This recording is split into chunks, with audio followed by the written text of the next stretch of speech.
اليوم سنروي قصة مؤثرة جداً عن لقاء غير متوقع وكيف ممكن لعمل طيب واحد بسيط وخالص يترك أثر عميق ما يتمحي أبداً. خلينا نبدأ بهذه الصرخة. صرخة يأس هي قلب القصة كلها، ومن هنا رح نرجع بالزمن شوي ونكتشف إيه اللي حصل ووصل الأمور لهذه اللحظة الصعبة. القصة تبدأ مع الراوي. كان يوم عادي جداً، رايح لمناسبة عائلية ولسه ساحب راتبه من ماكينة الصراف الآلي، وهو في طريقه لمح مشهد غريب شوي. رجل كبير في السن ومعه كيس أسود، وفجأة وقف وبدأ يطعم مجموعة كلاب ضالة أرجل دجاج من الكيس اللي معه. ولما حاول يكمل طريقه الكلاب فضلت ماشية وراه. وسط الكلاب دي لفتت انتباهه كلبة شكلها أم بترضع صغرها، وتصرفه اللي جاي بعدها يكشف عن قلب مليان رحمة بشكل لا يصدق. وهو يعطيها آخر قطعة أكل معاه، همس بكلمتين اتنين بس: سامحيني. كلمة مليانة بمعنى، بس ما كان واضح وقتها إيه هو. الحين الكيس صار فاضي والكلاب الباقية لسه محوطاه، وفي اللحظة دي حس الرجل بثقل الموقف كله فوق أكتافه. وهنا الراوي سمعه هو بيبكي وبيكشف الحقيقة. الأكل اللي أعطاه للكلاب كان هو إفطاره الوحيد لهذا اليوم. رفع إيديه للسماء وبدأ يدعي دعاء طالع من أعماق قلبه. بس الغريب إنه ما كان بدعي لنفسه، كان بدعي عشان يقدر يكمل ويطعم هذه المخلوقات. الراوي اللي كان بيراقب كل المشهد ده من بعيد تأثر جداً. قرب من الرجل عشان يهديه وقرر إنه لازم يساعده. أخذ الراوي الرجل ورجع به لماكينة الصراف الآلي مرة ثانية. كان ناوي يسحب كل الفلوس اللي معاه اللي هي 400 جنيه ويعطيها له. بس في نفس اللحظة اللي كان هيسحب فيها الفلوس فجأة وصلته رسالة على موبايله غيرت كل حاجة.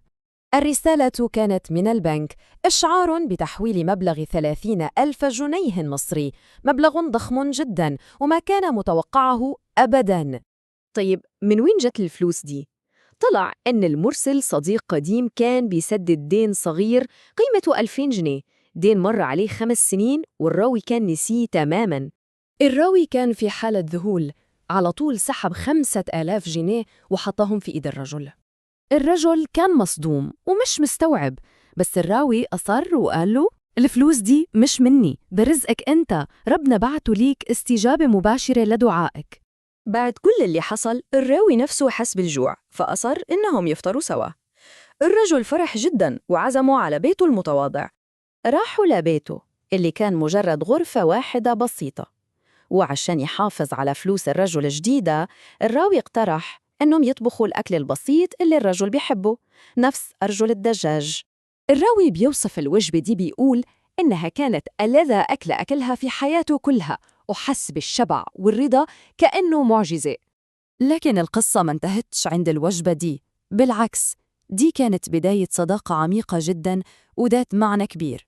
من بعد اليوم ده الراوي بقى يزور الرجل اللي عرف إن اسمه إبراهيم كل أسبوع عشان يطمن عليه، لحد ما في يوم وصل ولقى الباب مقفول. قلبه اتقبض. واحد من الجيران خرج وقال له الخبر الحزين: إبراهيم توفى من يومين. دخل الراوي الغرفة الهادية، وعلى نفس الكنبة اللي كان إبراهيم بينام عليها لقى رسالة مكتوبة بخط الإيد وموجهة له هو. الرسالة كان فيها أمنية إبراهيم الأخيرة، أمنية قوية جداً، كانت شهادة على عمق صداقتهم والأثر اللي تركوه في حياة بعض. وهكذا بتنتهي القصة مع آخر سطر في رسالة إبراهيم، تفكير دائم بأن القوة الحقيقية بتكمن في الرحمة البسيطة والصادقة.